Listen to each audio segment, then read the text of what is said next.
പലിശക്കാരുടെ ഭീഷണിയെ തുടർന്നുള്ള യുവതിയുടെ ആത്മഹത്യയിൽ പോലീസിനെതിരെ കുടുംബം രംഗത്ത് വന്നു. അന്വേഷണം നടക്കുന്നത് ശരിയായ ദിശയിലല്ലെന്ന് ആത്മഹത്യ ചെയ്ത ആശയുടെ ഭർത്താവ് ബെന്നി പറഞ്ഞു.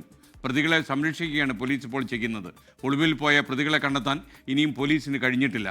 പോലീസിൻ്റെ അനാസ്ഥയാണിതെന്ന് ബെന്നി 24നോട് പറഞ്ഞു. 24 പ്രൈം ടൈം ബ്രേക്കിംഗുമായി ആൻമരിയ സണ്ണി നമുക്കിപ്പോൾ മലപ്പുറം നിമിഷങ്ങൾക്കകം ചേരുകയാണ്. ആദ്യം ഒരു പ്രതികരണത്തിലേക്ക്.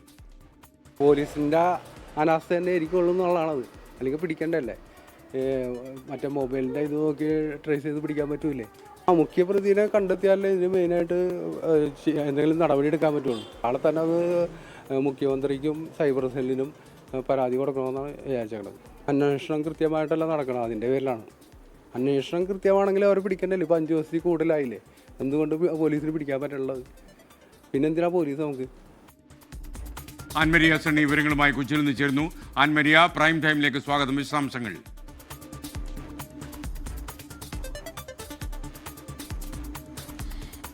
സംഭവം നടന്ന ആദ്യഘട്ടത്തിൽ തന്നെ കുടുംബം പോലീസിനെതിരെ അതിരൂക്ഷമായിട്ടുള്ള വിമർശനമാണ് ഉന്നയിച്ചിരുന്നത്. ഈ പരാതി ആദ്യം നടന്നു കഴിഞ്ഞപ്പോൾ മുതൽ തന്നെ, ഇത് ഒത്തുതീർപ്പാക്കുന്നതിൽ മുതൽ തന്നെ ഈ പോലീസിന് വീഴ്ച സംഭവിച്ചിട്ടുണ്ടായിരുന്നുവെന്ന് ഈ കുടുംബം ആദ്യഘട്ടത്തിൽ തന്നെ പറഞ്ഞിരുന്നു. അതിന് പിന്നാലെയാണ് ഇപ്പോൾ വീണ്ടും പോലീസിനെതിരെ പരാതിയുമായിട്ട് കുടുംബം രംഗത്തേക്ക് വന്നിരിക്കുന്നത്. പോലീസിന്റെ അന്വേഷണം കൃത്യമായിട്ടല്ല നടക്കുന്നത്.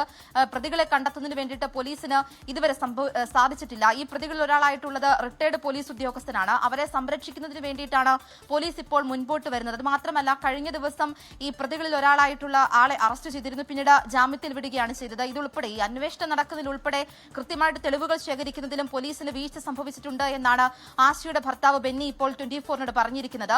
പോലീസ് അന്വേഷണത്തിൽ കൃത്യമായിട്ടുള്ള നടപടികൾ ഉണ്ടാകണമെന്നും കൃത്യമായ അന്വേഷണം ഉണ്ടാകണമെന്നും ഈ ഇപ്പോൾ നടന്നുകൊണ്ടിരിക്കുന്നത് ശരിയായിട്ടുള്ള അന്വേഷണമല്ലെന്നും കാണിച്ചുകൊണ്ട് മുഖ്യമന്ത്രിക്ക് നാളെ കുടുംബം പരാതി നൽകാനായിട്ടാണ് തീരുമാനിച്ചിരിക്കുന്നത്. നാളെ മുഖ്യമന്ത്രിക്ക് അവർ പരാതി നൽകുകയും ചെയ്യും. മുനമ്പം ഡിവൈഎസ്പിയുടെ നേതൃത്വത്തിലാണ് ഈ അന്വേഷണം നടക്കുന്നത്. 2 പ്രതികളെ, പ്രധാനമായിട്ടുള്ള പ്രദീപ്, ബിന്ദു എന്നീ 2 പ്രതികൾ ഇതുവരെ പോലീസിന് പിടികൂടാനായിട്ട് സാധിച്ചിട്ടില്ല. ഈ ആശ ആത്മഹത്യ ചെയ്ത അന്ന് ഇവർ ഒളിവിൽ പോയതാണ്. ഇവരെ കണ്ടെത്തുന്നതിന് വേണ്ടിയിട്ട് പോലീസിന് ഇതുവരെ സാധിച്ചിട്ടില്ല എന്നുമാണ് കുടുംബം പറയുന്നത്. SK. Thank you Ann Maria.